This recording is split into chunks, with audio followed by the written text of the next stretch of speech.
अस्सलाम वालेकुम, हादियास किचन में वेलकम। इस महंगाई के दौर में सस्ती, आसान और मज़ेदार रेसिपी बन जाए वही आपके लिए लेकर हाज़िर हुए हैं। लौकी का रायता। ये इंतहाई पसंद आएगा आपको, बड़े डिफरेंट तरीके से बनेगा। इसके लिए आपको बताते हैं। सबसे पहले हम एक चटनी तैयार करेंगे, जिसके लिए लेंगे हम आधी हमने धनिया की गड्डी ली है, 1 चम्मच नमक, 1 चम्मच सफ़ेद ज़ीरा और 5-6 हमने हरी मिर्चें ली हैं। इन सबको ब्लेंड करके हम एक चटनी बना लेंगे। अब इसके बाद हमने ये एक छोटा सा लौकी लिया है, इसको छीलकर हमने इस तरह से ग्रेटर पर कश कर लेना है और इसे कश करने के बाद हमने इसको बॉईल भी करना है। ये हमने इस तरीके से कश कर लिया है। अब हम इसको बॉईल करके इसको छान लेंगे और इसको छानने के बाद हम इस तरीके से इसका पानी निकाल कर इसे साइड पर रख लेंगे। ये लौकी हमारे पास साइड पर आ जाएगा, तो इसके बाद हमने बाकी की चीज़ें भी साइड पर तैयार करके रख लेनी है। जैसे कि अब हमने ये 4-5 चम्मच के करीब बेसन लिया है, इसमें से थोड़ा सा डाला है पिसा हुआ लाल मिर्च का पाउडर, थोड़ा सा नमक शामिल करेंगे और थोड़ा सा ही 1 चुटकी हमने इसमें खाने का सोडा डाला है।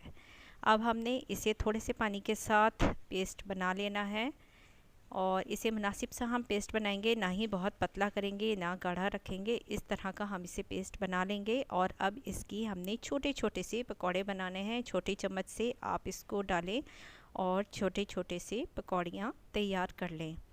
इनको निकालने के बाद ये तैयार हो रही हैं। इनको निकालने के बाद हमने इसको पानी में डाल देना है।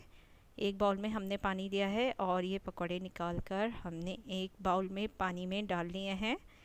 इनको थोड़ी देर ठंडा होने देंगे और ठंडा होने के बाद अब हमने इसे भी पानी निचोड़कर इस तरीके से साइड पर रख लेना है। एक छोटी प्याज हमने साइड पर कट करके रखी हुई है। अब हमने आधा किलो दही ली है, इस दही को हमने फेंट लेना है।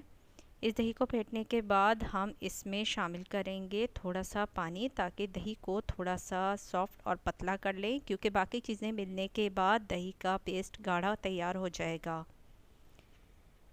ये हमारे पास दही का पेस्ट तैयार हो रहा है। अब हमने इसमें प्याज डाल दी है कटी हुई और डाल रहे हैं इसमें ये लौकी जो कि हमने तैयार करके अलग रखा था, और अब इसमें हमने एक बॉयल किया हुआ आलू भी डाला है, जो कि हमने इस तरह से कट करके रखा हुआ था, और इसमें डालेंगे ये पकौड़े जो कि हमने छोटे छोटे पकौड़े से बनाए हुए थे। इनको हमने इसमें शामिल करना है और इसमें डालेंगे तैयार की हुई चटनी। चटनी और नमक आप अपने हिसाब से एडजस्ट कर सकते हैं। ये जितना ज़्यादा आपको स्पाइसी चाहिए हो।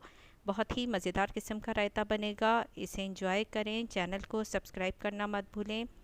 मज़ेदार रेसिपी के लिए वीडियो को स्किप मत किया करें, फुल रेसिपी को फॉलो किया करें। ये चटनी आपके पास है, साथ में इसे एडजस्ट कर सकते हैं और इसे अपनी मर्ज़ी के मुताबिक शामिल कर सकते हैं। चलें, अब इंशाल्लाह आपको रेसिपी ज़रूर पसंद आएगी, तो चैनल को सब्सक्राइब कर दें जल्दी से।